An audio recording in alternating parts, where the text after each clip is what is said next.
और भाई क्या हाल चाल, सब बढ़िया, ठीक हो? तो हम लोग फिर आ गए हैं एक वीडियो सेशन के साथ। इसमें हम लोग सीखेंगे वेक्टर अलजेब्रा। यानी हम लोग इस क्लास में सीखने वाले हैं वेक्टर्स के बारे में। सर वेक्टर्स के बारे में आता है मुझे। अरे वेक्टर्स का तुझे सिर्फ नर्सरी वाला आता है। आज हम लोग जो सीखने वाले हैं वेक्टर्स का सब कुछ सीख लेंगे हम लोग। यानी कि अलजेब्रा में तो सब आता है, कैसे इसे ऐड करते हैं, कैसे सब्ट्रैक्ट करते हैं, फिजिक्स का एक्सपेक्ट देखेंगे, मैथमेटिक्स का एक्सपेक्ट देखेंगे। यानी कुल मिला के हम लोग इसमें सारी बातें कवर करने वाले हैं।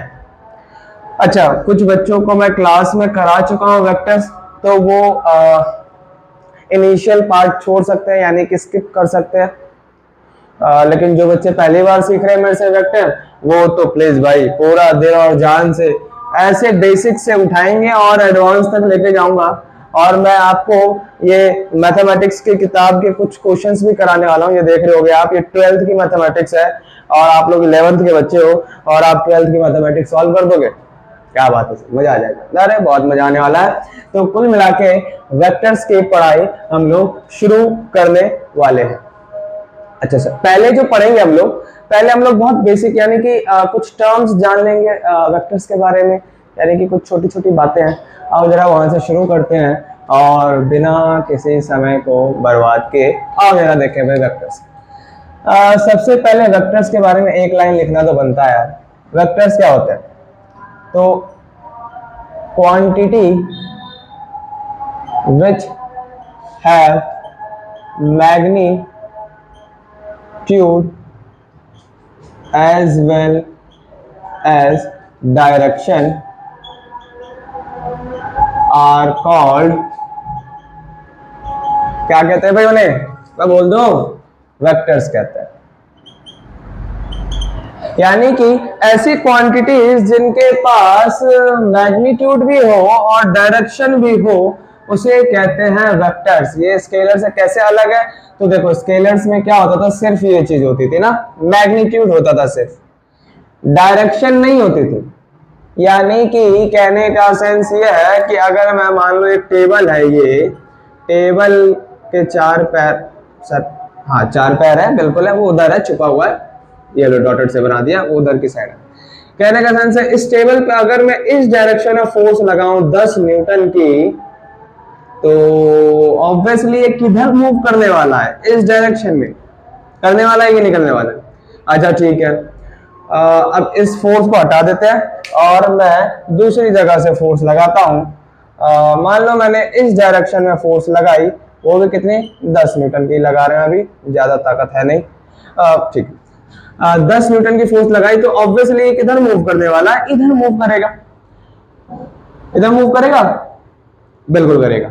ठीक है, इधर फोर्स लगाओगे इधर मूव करेगा, इधर फोर्स लगाओगे इधर मूव करेगा, और इधर लगाओगे तो आगे की तरफ, और इधर लगाओगे तो इधर की तरफ फोर्स से मूव करने वाला है ये टेबल। कहने का सेंस ये है कि फोर्स के पास डायरेक्शन है ना। अरे यार, जिधर फोर्स लगा रहे हो उसी डायरेक्शन में काम हो रहा है, एक पर्टिकुलर डायरेक्शन में काम हो रहा है। या तो इसका बेस्ट एग्जांपल अगर मैं दूं तो डिस्टेंस और डिस्प्लेसमेंट में नर्सरी में आप लोगों ने सीखा था, ये मान लो 3 है और ये 4 मीटर है,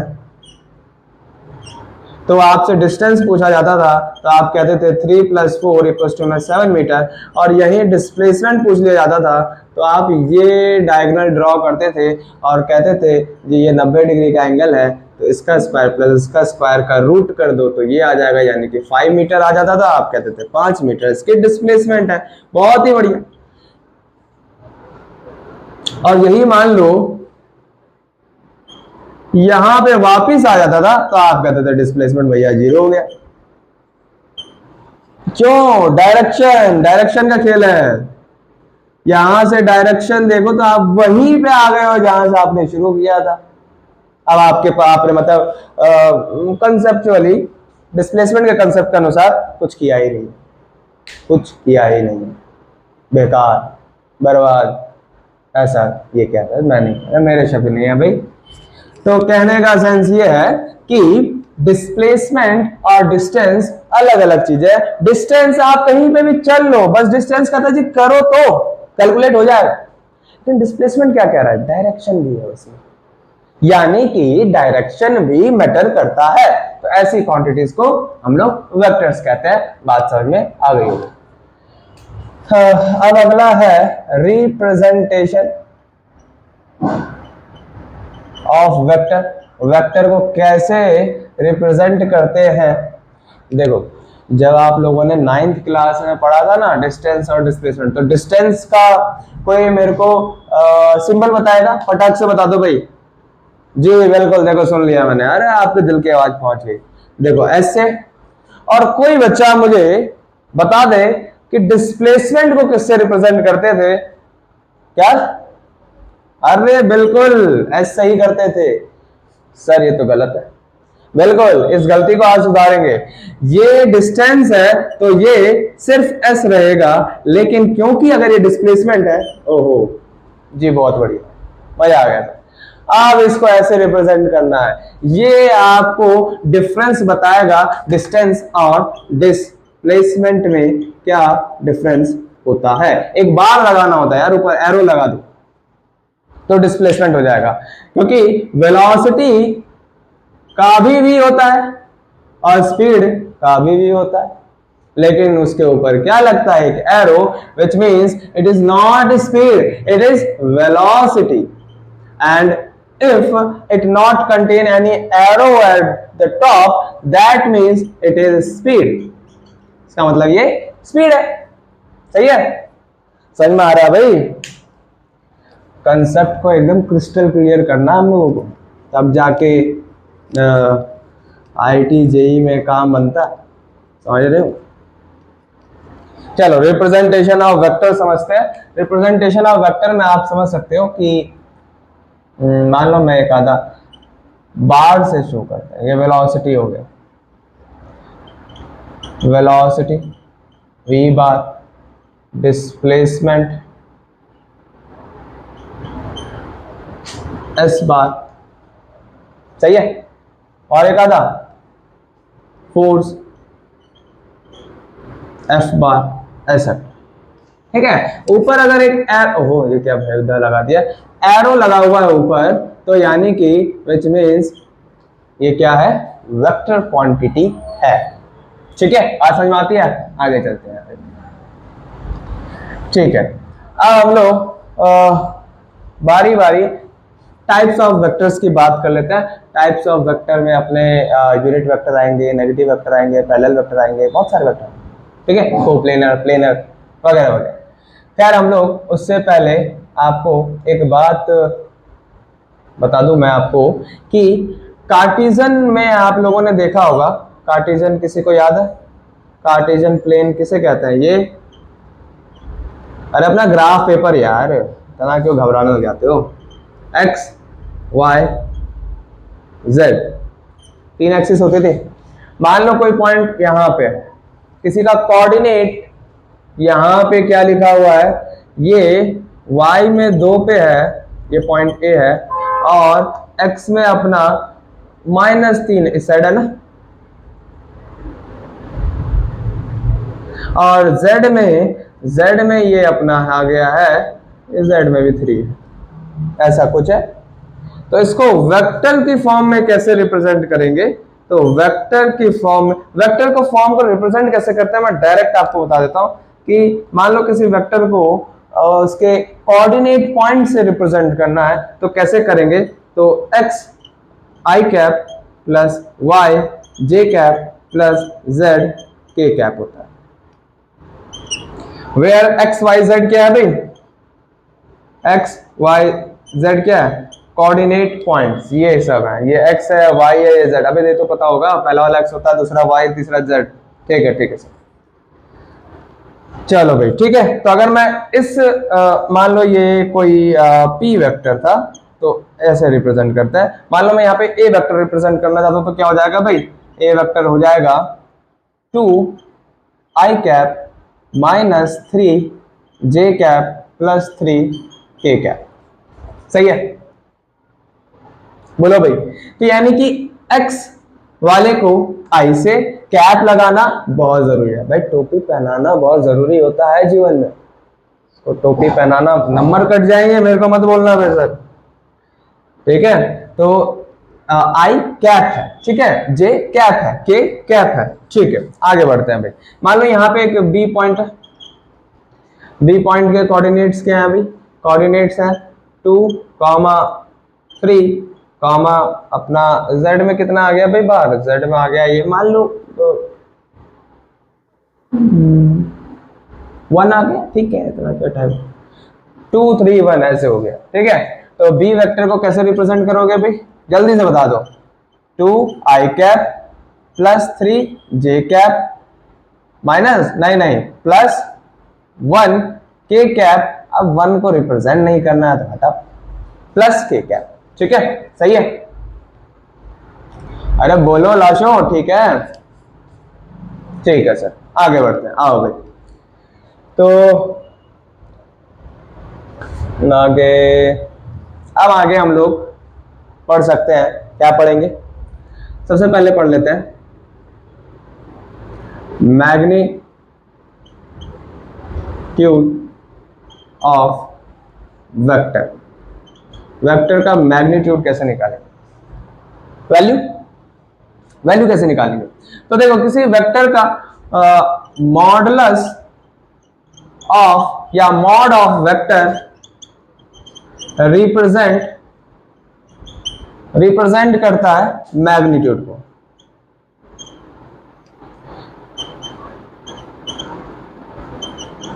यानी modulus of vector represent magnitude of that vector. समझ में आ रहा है भाई, कैसे सर, जैसे कि मैं ए वेक्टर का मैग्नीट्यूड निकालना चाहता हूं, तो मैं उस पर मॉडुलस लगा दूंगा। अच्छा, एक मजेदार बात, अब मॉड लगा दोगे ना तो ये स्केलर बन जाएगा, तो सिर्फ ए से भी रिप्रेजेंट कर सकते हो। देखो भाई, अगर कोई एरो नहीं है ना तो वो स्केलर बन चुका है, यानी कि ए वेक्टर का magnitude is just equal to A, बाहर नहीं, अब नहीं लगेगा, अब मैग्नीट्यूड की बात कर रहे हैं ना, जो कि बराबर होगा, कैसे निकालेंगे। अच्छा, मैं पहले पी के लिए निकाल के दिखा दो एक, चलो भाई पी के लिए कर लेते हैं पहले। पी वेक्टर का तो मैग्नीट्यूड अगर बात करें तो सीधा पी के बारे में बात कर रहे हैं हम लोग, ठीक है। एक्स वाई जेड है, अंडर रूट करेंगे एक्स का स्क्वायर प्लस वाई का स्क्वायर प्लस जेड का स्क्वायर, ठीक है, सही है। ये फॉर्मूला होता है, अंडर रूट एक्स का स्क्वायर प्लस वाई का स्क्वायर प्लस जेड का square, that is the formula to find out the magnitude of that vector. Magnitude निकालने का फॉर्मूला, यानी कि वैल्यू निकालने का फॉर्मूला, सही है। अरे बोलो, सही है। चलो भाई, ए का निकाल के दिखा दें, फिर ए वेक्टर का मैग्नीट्यूड निकाल के दिखा देता हूँ। ये देखो, जो कि ए के बराबर होगा, अंडर रूट करेंगे, बोलो भाई साथ साथ बोलो, किसका स्क्वायर करोगे, 2 का स्क्वायर प्लस माइनस 3 का स्क्वायर करो, 3 का स्क्वायर करो, एक ही बात है, स्क्वायर एब्जॉर्ब कर लेने वाला है माइनस को। चलो सर लिख देते हैं क्या हो गया, प्लस 3 का स्क्वायर, ठीक है। तो यानी कि इक्वल टू में अंडर ये 4 हो जाएगा, प्लस 3 का स्क्वायर 9 होता है, प्लस 9 होता है। इसको सॉल्व करना तो आता ही होगा यार, भले से बायोलॉजी के हो। 18 4 22 होता है, ठीक है। तो बस हो गया, आ गया, यही है आंसर, हो गया, ठीक है, सही है। बोलो, अब मैं आपको बी वेक्टर का निकाल के दिखाता हूं, लेकिन प्लीज मेरी राय यही रहेगी, 1 मिनट लगेगा, आपको पॉज करके निकाल के आंसर मिला लो, मजा आ जाएगा आपको, ठीक है, करें। चलो भाई, जल्दी से पॉज करके इसका आंसर निकाल के दिखा दो, 1 2 3 करे भाई, आओ भाई जरा देखो। तो इसका फॉर्मूला तो वही रहने वाला है, तो फॉर्मूला मैं नहीं लिखूंगा, फॉर्मूला तो आप लोग समझदार हो यार, इतने 11th के बच्चे हो भाई, वो भी साइंस एक्सट्रीम के। 2 का स्क्वायर प्लस 3 का स्क्वायर प्लस 1 का स्क्वायर, अंडर रूट 2 का स्क्वायर 4, 3 का स्क्वायर 9, 1 का स्क्वायर 1। तो बिल्कुल आ गया भाई, आंसर आ गया आप लोगों का, हुआ रखो भाई, जिसका आंसर आ गया ठीक है, जिसने ट्राई नहीं किया उसको मैं क्या ही कहूँ, गाली वगैरह दे नहीं सकता, क्लास में मर्यादित रूप से रहना होता है। चलो भाई, कोई वो भी करें, कोई अगली बार से ध्यान दे लो, करना भाई, ट्राई किया करो, प्रैक्टिस हो रही है आप ही की, मेरे को आता है जी ये सब, मैं आपने प्रैक्टिस क्या ही करूँ, ठीक है। तो बहुत ही बढ़िया, तो इसको नोट करेंगे, जितना जल्दी हो सके उतना जल्दी नोट करो भाई इसको। मैं इतने, ठीक है, चलो भाई, तो अब आगे बढ़ते हैं और कुछ कंसेप्ट देख लेते हैं वेक्टर्स के, और मतलब कुछ कि और कितने टाइप्स ऑफ वेक्टर पे चलते हैं।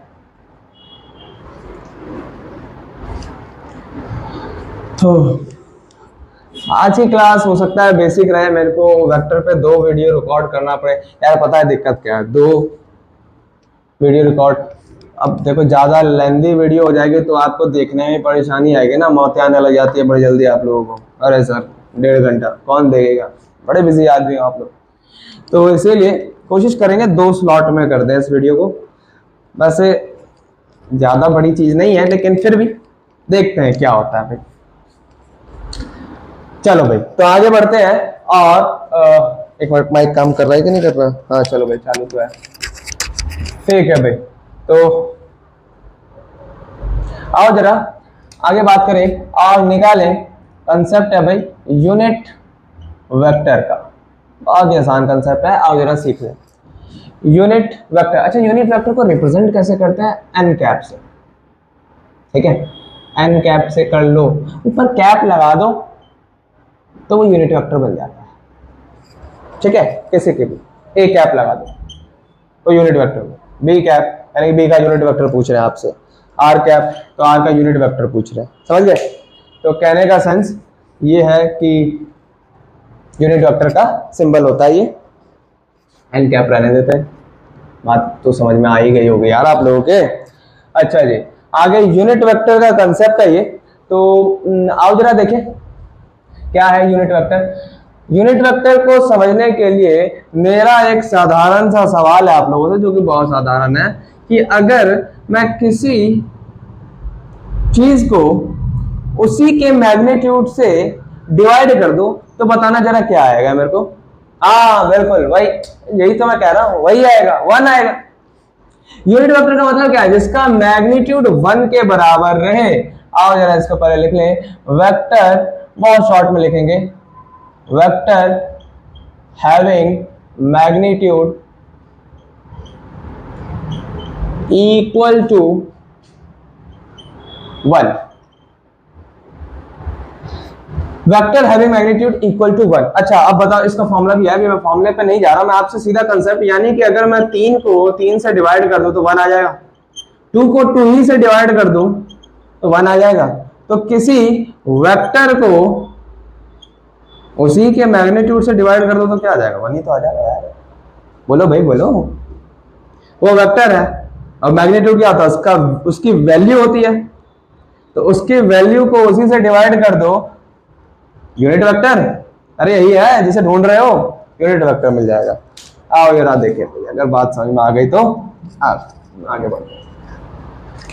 तो यूनिट वेक्टर का कंसेप्ट समझ में आ गया होगा। फॉर्मूला अगर देखें तो यूनिट वेक्टर का क्या होता है, मान लो तो आप क्या करो, ए वेक्टर लो, ए वेक्टर को उसके मैग्नीट्यूड से डिवाइड कर दो, that is your unit vector. Example देख लो यार, एग्जाम्पल मान लो ए वेक्टर, अभी अभी लिया था हम लोगों ने ए वेक्टर, चलो दूसरा ले लेते हैं, आई कैप प्लस जे कैप प्लस के कैप, ठीक है। आपको यूनिट वेक्टर निकालना है, इसका कैसे निकालोगे? ए वेक्टर अपॉन में इसका ही मैग्नीट्यूड, ए वेक्टर तो पता है आपको, पहले मैग्नीट्यूड निकालने का इसका, पहले मैग्नीट्यूड निकाल लेते हैं ना, वैल्यू पुट कर देंगे, मैग्नीट्यूड निकाल लेते हैं, अंडर रूट 1 का स्क्वायर प्लस 1 का स्क्वायर प्लस 1 का स्क्वायर, तो यानी कि under root 1 plus 1 plus 1 3, root 3 हो जाएगा, ठीक है, तो रूट 3 आ गया आंसर।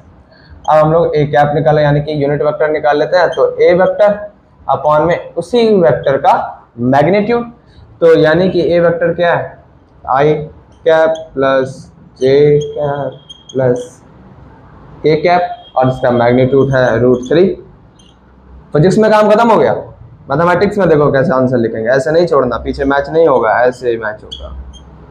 ओहो बड़ा ही मतलब क्या ही कहूँ, 1/√3 के कैप। ठीक है भाई, करोगे एक ट्राई, बोलो। चलो एक बी वेक्टर दे देता हूँ, उसका मैग्नीट्यूड निकाल के दिखा दो तो मजा आ जाए। बी वेक्टर है 1 आई कैप प्लस √2। अरे सर ये क्या मजे ले रहे हो, अरे यार रूट देख के परेशान नहीं होना चाहिए जीवन में, नहीं गलत। 11th के बच्चे साइंस, ये सब रूट अल्फा बीटा का ये सब फेस करना होगा आपको, ओमेगा फाई ये सब आने वाले जीवन में, ये सब के लिए तैयार रहो। तो आई कैप प्लस √2 जे कैप प्लस 3 के कैप माइनस का ये। ठीक है, आपको यूनिट वेक्टर निकालना है, निकाल दो, क्या दिक्कत है।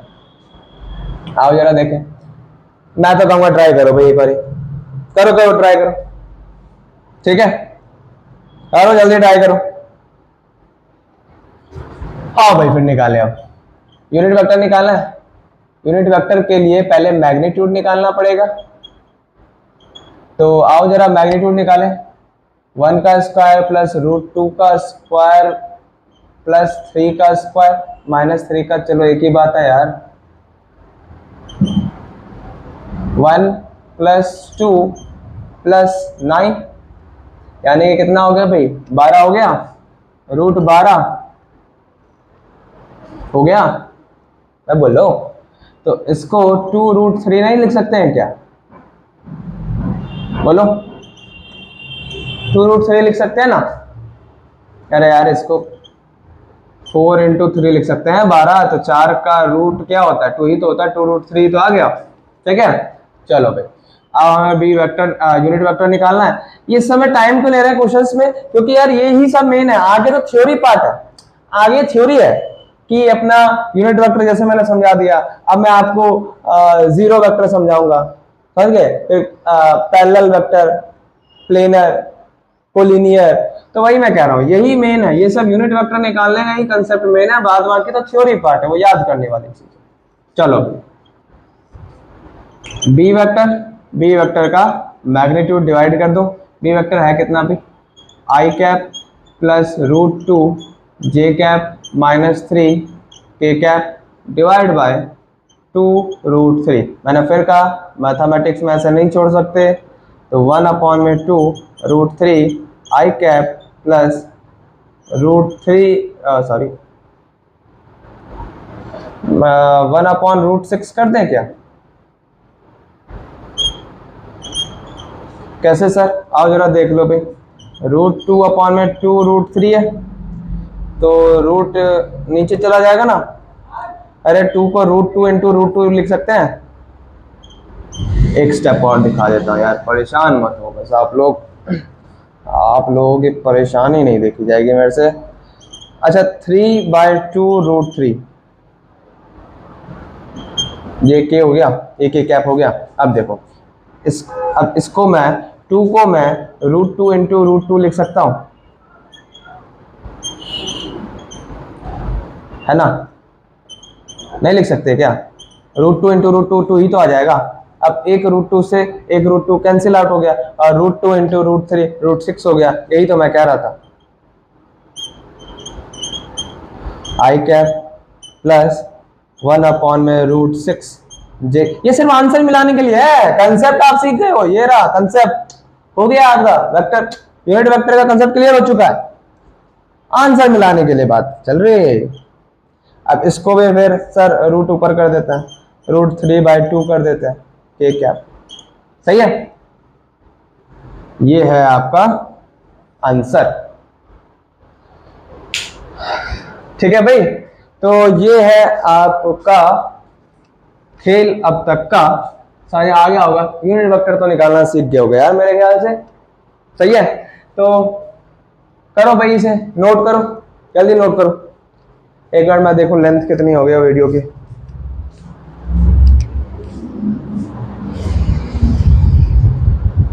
अच्छा 25 मिनट की तो हो गई यार, लंबी वीडियो हो गई है।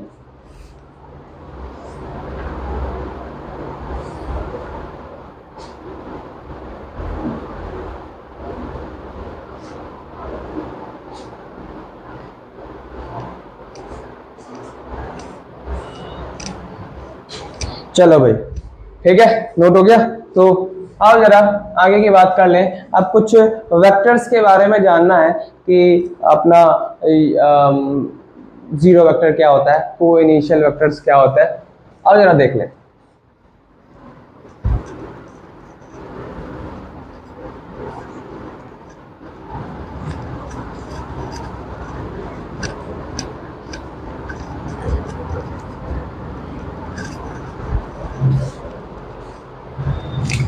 आओ जरा देखें, पहला आ रहा है जीरो वेक्टर। जीरो वेक्टर क्या होता है, आओ भाई जरा देखें जीरो वेक्टर क्या होता है। भाई ये तो कोई भी बता देगा यार, जीरो वेक्टर क्या होता है। Vector which having magnitude equals to zero, जिसका मैग्नीट्यूड किसके बराबर हो, जीरो के बराबर हो। यानी कि ए वेक्टर है, उसका मैग्नीट्यूड अगर जीरो के बराबर है तो दैट मीन्स ये क्या है, जीरो वेक्टर है। और मैग्नीट्यूड जीरो के बराबर कब आएगा, जब ए वेक्टर जीरो आई कैप प्लस जीरो जे कैप प्लस जीरो के कैप में होगा। यानी कि और अंदर बात करें तो यानी कि वेक्टर कहाँ पे है भैया, ओरिजिन पे, यहाँ पे है, कहीं गया ही नहीं, ओरिजिन पे ही बैठा हुआ है। समझ रहे हो, ओरिजिन पे ही है, तब वो क्या होगा, जीरो वेक्टर होगा, कहीं नहीं गया। समझ रहे हो, तो यानी कि ये है जीरो आई कैप प्लस जीरो जे कैप जीरो के कैप, ठीक है। अच्छा जी, इसका इसका मैग्नीट्यूड निकालोगे, अंडर रूट करोगे, जीरो का स्क्वायर प्लस जीरो का स्क्वायर प्लस जीरो का square, zero zero zero, zero plus zero plus, समझ गए, बहुत ही बढ़िया। आओ भैया जरा आगे बढ़े। तो यानी कि ये था जीरो वेक्टर। अब अगली बात करें तो को इनिशियल वेक्टर की बात करते हैं। को इनिशियल, अच्छा इस वाले वीडियो सेशन में हम लोग सारे बेसिक टर्म्स का ध्यान रखते हैं। अच्छा अगली जो वेक्टर की क्लास लेंगे उसमें हम लोग पूरा अलजेब्रा सीख लेंगे, यानी कि A vector plus B vector कैसे निकालें, A dot B cross product and most important thing vector में dot product and cross product, ठीक है। इन दोनों चीज को सीखने वाले हैं और कुछ हो सका तो शॉर्ट ट्रिक भी सीखेंगे, क्योंकि आपको ही पता है आईआईटी के पेपर में सिर्फ 2 मिनट मिलते हैं और उसमें क्वेश्चन सॉल्व करना होगा हम लोगों को। तो प्लीज, और हम लोग साइन लॉ भी सीखेंगे, कोसाइन लॉ भी सीखेंगे। तो बहुत इंटरेस्टिंग क्लास रहने वाली है अगली वेक्टर्स की। तो इस क्लास में हम लोग इसको बेसिक ही रखते हैं और को इनिशियल वेक्टर को पहले सीख लेते हैं।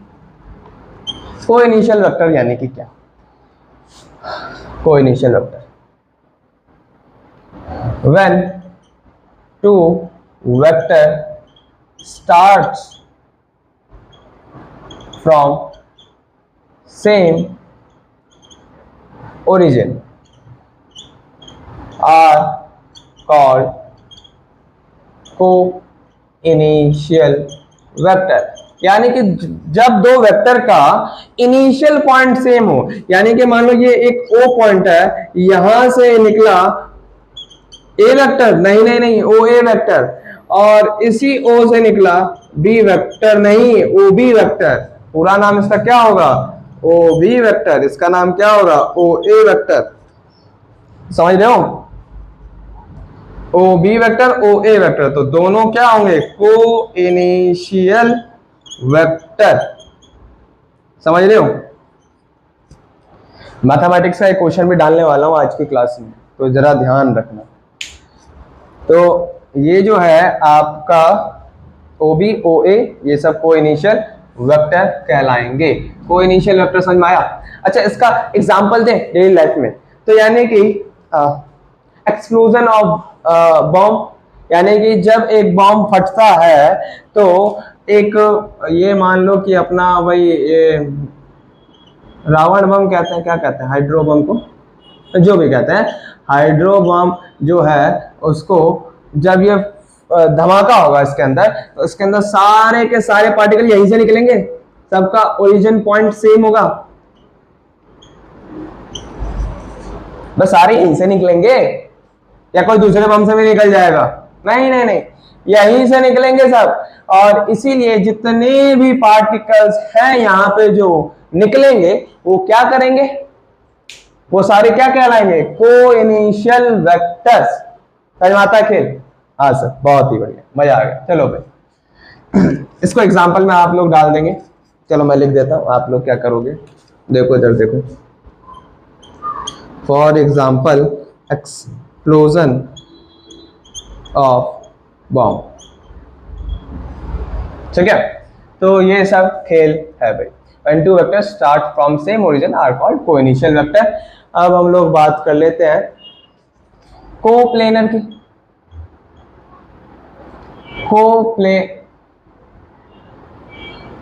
कोप्लेनर वेक्टर की बात कर लेते हैं। कोप्लेनर वेक्टर क्या होते हैं भाई? तो कोप्लेनर वेक्टर हो गया आपका when, देखो आप लोग नाम से समझ सकते हो ना, को इनिशियल, इनिशियल पॉइंट सेम, को planar same plane, when two vectors having same, when two vector lies in same plane ना, sorry, when two vector lies, ओहो, in same plane, then the two, please यार writing वाला expect थोड़ा सा छोड़ देना भाई, then the two vectors are called, यार जनरली पता है क्या है, मैंने देखे हैं, मतलब कि राइटिंग बनाने के चक्कर में वीडियो लेंदी हो जाती है, तो मैं वैसा काम नहीं कर सकता ना। आप लोगों को मैं चाहता हूं कि कम टाइम में, क्योंकि यार आपकी परेशानी मैं समझ सकता हूँ, 1 घंटे तक वीडियो को देखते रहना उबासियां आने लग जाती है, क्या ही करें यार। चलो कोई बात नहीं, इसीलिए मैं थोड़ा सा राइटिंग पे फोकस ना करके वीडियो की लेंथ को छोटा कर दूंगा, ठीक है। प्लीज थोड़ा सा कॉम्प्रोमाइज आप लोग भी करें। Vectors, then the two vectors are called coplanar vectors, ठीक है। तब हम लोग दो वेक्टर को कहेंगे जी ये कोप्लेनर वेक्टर। कैसे सर? देखो जैसे कि यहाँ पे एक कॉपी पड़ी हुई है भाई, तो ये देखो, मान लो ये जो वेक्टर है, ये कॉपी आपको दिख रही होगी, मान लो ओ पॉइंट ये रहा, ए वेक्टर ये रहा, बी वेक्टर ये रहा, दोनों के दोनों सेम प्लेन पे नहीं है क्या? मान लो ये एक्स है, ये वाई है, अब देखो एक जेड कहाँ गया मेरा मार्कर, ये मान लो जेड है, ठीक है। अब देखो ये रहा ओ पॉइंट, ओ ए वेक्टर, ओ बी वेक्टर, दोनों ये हरी वाली कॉपी पे है कि नहीं है? तो यानी कि हरी वाली कॉपी एक प्लेन है, मान लो एक्स वाई प्लेन है, ये रहा जेड, समझ आ गया। लेकिन अगर यही दूसरी कॉपी नहीं है क्या? एक मिनट भैया देखो, चलो भाई ये मैथमेटिक्स की बुक है, इसी से काम चला लेते हैं। ये देखो भाई, ये मान लो ये दूसरा प्लेन है, ठीक है, दिख रहा होगा, क्या बात है सर। ये जो है आपको दिख रहा होगा, तो ये जो है ये मान लो दूसरा प्लेन है। अब ये कौन सा प्लेन है? ये एक्स था, अरे भैया ये एक्स था, देख अबे वीडियो में आ तो रहा नहीं, ये एक्स था, ये वाई था, ये जेड है। अब मान लो इस वाले प्लेन में कोई है, मान लो ये रहा ओ पॉइंट, ये देखो इसमें एक्सिस भी बनी हुई है, क्या बात, ओ पॉइंट है, मान लो ओ ए वेक्टर ये रहा, ओ बी वेक्टर ये रहा, तो अब ये कौन से प्लेन में है? ये जेड एक्सिस है और ये वाली एक्स एक्सिस थी ना, अरे नीचे वाली एक्स एक्सिस थी, ऊपर वाली अपनी क्या है ये जेड एक्सिस, तो ये प्लेन अब कौन से में है? एक्स जेड में है कि नहीं है? तो ये भी दोनों सेम प्लेन में। लेकिन अगर कोई वेक्टर इस प्लेन में है और कोई वेक्टर इस प्लेन में, तब वो नहीं कहलाएगा ना, तब वो नहीं कहला पाएगा कोप्लेनर वेक्टर। आई होप समझ में आ गया होगा आप लोगों को, ठीक है भाई। तो ये था कोप्लेनर का कंसेप्ट, आवाज आ रही है ना? हाँ भाई ठीक है। अब जो है आगे अगर हम लोग सीखें तो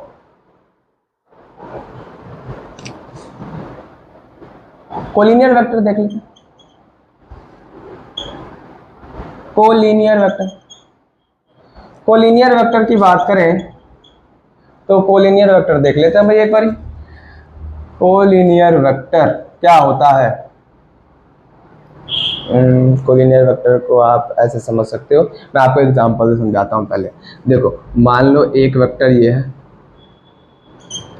ओ ए, ठीक है, और दूसरा वेक्टर ये है ओ बी वेक्टर। ये एक वेक्टर एक ये है, दूसरा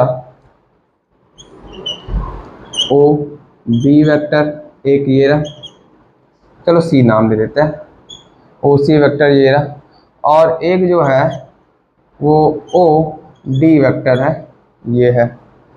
तीसरे की बात करें तो एक वेक्टर ये रहा, ओ ई वेक्टर है ये, ठीक है, और दूसरा है ओ एफ वेक्टर है। चौथा एक और एग्जांपल दे देते हैं भाई। चौथा एग्जांपल ये है ओ जी वेक्टर है और ओ एच वेक्टर है। सवाल यह कि कौन कौन से ऑप्शन करेक्ट है कोलिनियर को लेके, जिसने कोलिनियर का कंसेप्ट पढ़ा हुआ है उससे सवाल है भाई। यानी कि collinear vector are those vector which lies in a same straight line. बोलो भाई, सही है? यही कंसेप्ट है। तो आओ जरा देखें कौन कौन सा स्ट्रेट लाइन में। ये भी स्ट्रेट लाइन में, ये तो नहीं है, ये और ये भी नहीं है, ये और ये है, यानी कि ये और ये करेक्ट ऑप्शन है। बोलो, अरे सही है। ओहो, एक गलती कर गए ना। यहाँ सुना है ऐसा, वो उसमें बोलते हैं ना, ये भी आज पढ़े लिखे होते तो आज सही कर जाते। कैसे सर, ये कैसे हो गया? अरे वेक्टर्स को हम लोग पैरेलली शिफ्ट कर सकते हैं, यानी कि this vector can be shifted parallelly, यानी इसको मैं यहाँ पे भी ला सकता हूँ, इसको मैं यहाँ पे भी ला सकता हूँ। तो इसको मैं क्या ऊपर से नीचे, इसको मैं जरा इधर कर दूं। सर ये तो गलत है ना। अरे कोई बात नहीं यार, सीखने को तो मिला। डी वेक्टर, अब ये दिख रहा है पैरेलल, मतलब कोलिनियर। हाँ जी सर, अब तो पूरा चमक गया। ये देखो कोलिनियर स्ट्रेट लाइन में 180 डिग्री का एंगल बनता हुआ, बहुत ही बढ़िया कोलिनियर वेक्टर। अच्छा, इसको एरिया के कंसेप्ट से भी सीखा जा सकता है कि जब एरिया 0 आता है ना दो वेक्टर के बीच में, तो यानी कि वो क्या है? कोलिनियर वेक्टर है, क्योंकि एरिया खुला ही नहीं है। 10th में पढ़ा होगा एरिया के कंसेप्ट से, कोऑर्डिनेट ज्योमेट्री टाइप कुछ मैथमेटिक्स में चैप्टर होगा, धुंधला सा याद आया? चलो भाई ठीक है, तो वही वाली बात है। यानी कि आप जरा समझते हैं कोलिनियर वेक्टर को। Vectors which lies in the same path और सेम स्ट्रेट लाइन कह सकते हो। मैं बस आपको सिंपल वे में समझाने के लिए सिंपल वे में लिख रहा हूं, ठीक है? प्लीज आप इन सब बातों को दिल पे ना ले ले, ठीक है? ये आसान तरीके समझाने का तरीका है बस, ठीक है? Vector which lies in the same straight line are called collinear vectors. क्या बात, समझ गए? तो ये है आपका वेक्टर का पूरा कंसेप्ट। अब एक क्वेश्चन मैं दे देता हूं फटाक से, इसको जल्दी से नोट करेंगे भाई, बिना समय गवाए। वीडियो को पॉज करके जल्दी करो।